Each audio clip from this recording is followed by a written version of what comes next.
Assalamualaikum warahmatullahi wabarakatuh. Selamat pagi, siang, sore dimanapun Anda berada.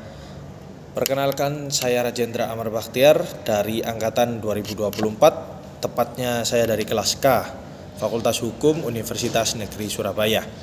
Saya berasal dari Prodi Ilmu Hukum, Fakultas Hukum dengan NIM 24130704055.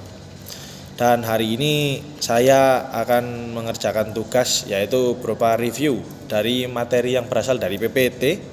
Dan hari ini temanya adalah hukum pidana yang membahas tujuan sanksi pidana, yaitu rehabilitasi atau perbaikan perilaku.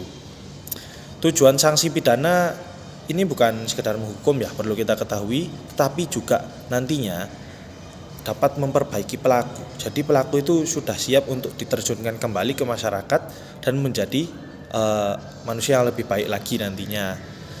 Menurut Thomas Aquinas, pidana berfungsi sebagai obat untuk memperbaiki terpidana agar tidak kembali mengulangi perbuatan jahatnya setelah kembali ke masyarakat. Ia melihat pidana ini sebagai sarana untuk mengembalikan individu ke jalan yang benar dan mencegah kembali tindak pidana itu berulang. Saya tertarik pada satu kutipan yang saya temui, yaitu tidak semua pelaku kejahatan adalah orang jahat. Nah, banyak di antara mereka yang berbuat kejahatan tersebut secara sengaja maupun tidak sengaja. Di sini membahas konteksnya yang tidak sengaja ya. Karena mereka tertekan, tidak tahu, bahkan masalah psikologis. Jadi gangguan mental seperti itu juga bisa menyebabkan seseorang melakukan tindak pidana. Nah, jadi inilah pentingnya rehabilitasi, teman-teman. Yaitu mereka mendidik dan memperbaiki orang yang pernah melakukan tindak kejahatan tersebut. Nah, contohnya nih, kita bisa lihat di kasus misalnya pengguna narkotika. Pengguna narkotika ini mereka sudah hidupnya attached sama yang namanya barang haram. Mereka hidupnya sudah terkontrol sama obat-obatan yang mana kalau mereka tidak mengkonsumsi, itu mereka akan kelimpungan sendiri. Akan ada efek-efek tertentu yang bikin mereka itu, entah itu mereka gelisah, entah itu mereka nanti bisa melakukan tindak kriminal yang dipicu karena adrenalinnya naik. Nah, selain itu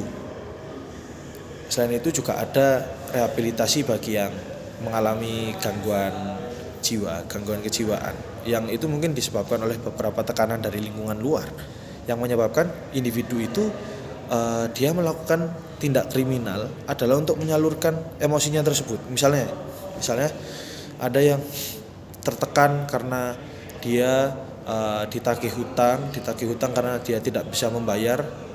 Adapun alasan dibalik dia meminjam hutang tersebut ya karena dia sangat-sangat butuh. Terus kita nggak tahu, mungkin dia bisa membunuh si penagihnya karena mungkin terlalu mengintimidasi dan membuat ketakutan. Nah, disitulah rehabilitasi itu berfungsi. Jadi ya kalau yang narkotika tadi diselamatkan dari kecanduan obat-obatan, kalau yang gangguan kejiwaan itu nantinya dia diselamatkan kejiwaannya dengan rehabilitasi secara pelan-pelan dan nanti dia akan kembali sehat mentalnya begitu. Jadi sudah siap untuk kembali ke masyarakat tentunya. Terus pendekatan itu juga menunjukkan bahwa hukum itu tidak harus mengedepankan keadilan yang bersifat represif. Ya, jadi menyesuaikan. Tapi juga harus mengedepankan keadilan yang bersifat korektif. Ya. Demi mengembalikan keseimbangan yang terganggu akibat pelanggaran hukum baik terhadap korban maupun masyarakat nantinya. Ya, lalu intinya rehabilitasi ini sangat penting deh untuk dilakukan di masyarakat kita, terutama di Indonesia yang masih banyak kita temui tindak-tindak pidana yang mereka itu melakukannya karena faktor eksternal, ketidaksengajaan atau mungkin tekanan.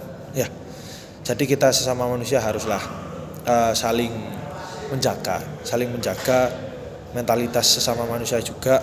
Ya, kita harus berpikir lebih banyak tentang orang lain, jangan apatis juga egois. Karena yang saya bilang tadi, tidak semua pelaku kejahatan itu adalah orang jahat.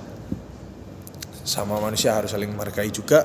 Dan semoga dapat menambah ilmu, Wassalamualaikum warahmatullahi wabarakatuh.